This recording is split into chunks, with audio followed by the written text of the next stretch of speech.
the producers behind Spider-Man Far From Home are teasing way more villains than any of us are expecting. Now, there's a lot of worry about this. I want to look at this kind of with open eyes and see how it might not be a problem.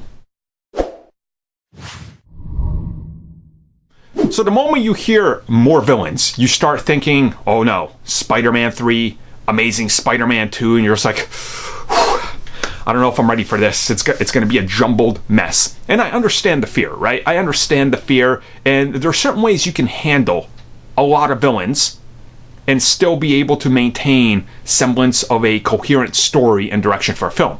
Like Spider-Man Homecoming. I know some people don't like that movie. You know, it is what it is, but let's be real about this. That film has two shockers. It has the Tinker. It has the Vulture. It has the Scorpion. And it has the Prowler. Do you see how many villains that is in one film?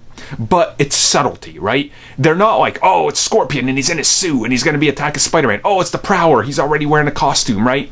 It's not that. It's being subtle. It's establishing those pieces and those characters existing in the larger world without beating you in the face with them, right? Like they did, for example, with The Amazing Spider-Man 2. That's why the film didn't work. There were so many moving pieces that you couldn't like tell one story apart from the other, and they were just like a jumbled mess. That's the problem.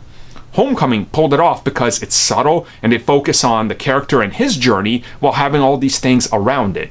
And I think honestly that's what they're teasing. And they even said there's going to be like breadcrumbs and pieces throughout the film that establish a larger Spider-Man villain world. And to me that's honestly what that means, right? Like, example, I'm not saying this is going to happen, but what if somewhere in the film, in Far From Home, they're like, yeah, and they're just kind of talking about something, and then somebody just mentions, oh yeah, there's a really smart scientist out there. I think his name is Octavius. That's not in your face shoving a new villain with arms and everything, right? That's just telling you, hey, this guy, Octavius, he exists out there. Or what if Peter's, coming back from school and he's swinging around and he gets his schedule for next year, right? And he's like, oh, I got accepted into Connors class. Right? There's Curt Connors. But it's not like, here's the lizard, like shove him in your face, right? And I think that's the worry. And I don't think we need to have that worry because Marvel Studios has been really subtle with trying to build up these things. Ignore Iron Man 2. Just ignore that, and they've been really subtle. So I don't think they're gonna be like, okay, we need to toss Rhino, we need to toss, Scorpion in a suit, we need to toss the Hobgoblin and Norman Osborn all into one scene to establish real villains. It's like, no, you can do it subtly, and I think that's what they're telling us. So I don't think we need to worry.